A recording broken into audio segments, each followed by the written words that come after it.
ये जो इख्तिलाफ राय होता है वो हुस्न गुफ्तगू होता है। ये बात तो आपको समझ लेनी चाहिए कि जब भी आप एक नज़रिया रखते हैं, वो नज़रिया जो होता है वो आपके करंट सेकंड की पैदावार नहीं होती। वो जो नज़रिया होता है वो आपकी पूरी उम्र भर जो आपने ज़िंदगी गुजारी होती है, जिस सोच के साथ गुजारी होती है, वो उस सोच से पैदा होने वाला नज़रिया होता है। तो अगर आपने मान लिया आपकी 30 साल की ज़िंदगी है, उसने एक नज़रिया पैदा किया है, तो जो सामने वाला इंसान है उसकी भी 30 साल की ज़िंदगी है, उसने भी एक नज़रिया पैदा किया है। तो कोशिश करें दोनों के नज़रियात को सुनने की और समझने की, तहम्मुल के साथ। हो सकता है कि जो बातें उनकी समझ में आ रही हों वो आपकी समझ से ना होके गुजरी हों, या आपके एक्सपोजर में ना आई होंगी ना, या आपने एक्सपीरियंस ना किया हो। मिसाल के तौर पे एक पर्सन ने सारी उम्र जहाज़ उड़ाया हो, अब उसको एक कारपेंटर बता रहा हो कि चीज़ें मैनेज कैसे करते हैं, लाइक हाथ हाथ से काम कैसे करते हैं। वो पायलट ये समझे कि मैंने क्योंकि सारी उम्र जहाज़ उड़ाया है तो मैं इससे क्या सीखूंगा। ऐसा नहीं है।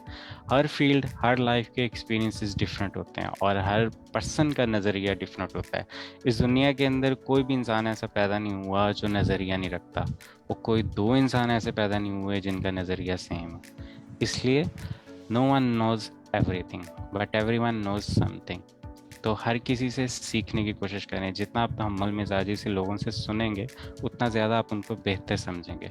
और अक्सर कहा जाता है कि इंसान जो है अपनी ज़ुबान के पीछे छुपा होता है। अगर आप किसी को जानना चाहते हो वाक़तन, चाहे आपका पार्टनर है, तो खामोश हो जाएं, उनको सुने। जितना वो ज़्यादा बोलेंगे, जितना आप उनको सुनेंगे, उतना आप सीख सकेंगे और आपके लिए आंसर करना ज़्यादा इजी हो जाएगा। क्योंकि अक्सर औक़ात ऐसा होता है जब एक पर्सन अपने नज़रियात को बता रहा होता है और तो सामने वाला जो पर्सन होता है उसको समझने की जल्दी नहीं होती, उसको आंसर देने की जल्दी होती है। क्योंकि हम जब दो लोग आर्ग्यू करते हैं, हम जीत रहे होते हैं या उसको हराना होता है, हमने आगे जाना होता है। हम समझने के लिए तो आर्ग्यू कर ही नहीं रहे होते। असल में आर्ग्यू होना होता है सही और गलत आर्ग्यूमेंट के लिए। हम आर्ग्यू कर रहे होते हैं पर्सन को सही और गलत ठहराने के लिए। तो थोड़ा सा माइंडसेट बदलें।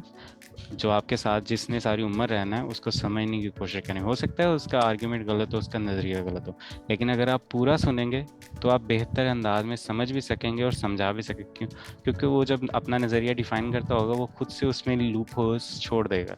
तो आप उन्हीं का इस्तेमाल करके उनको बता सकते हैं कि जैसा कि तुमने खुद से कहा, इसलिए ये चीज़ सही नहीं है या इससे बेहतर हो सकती है।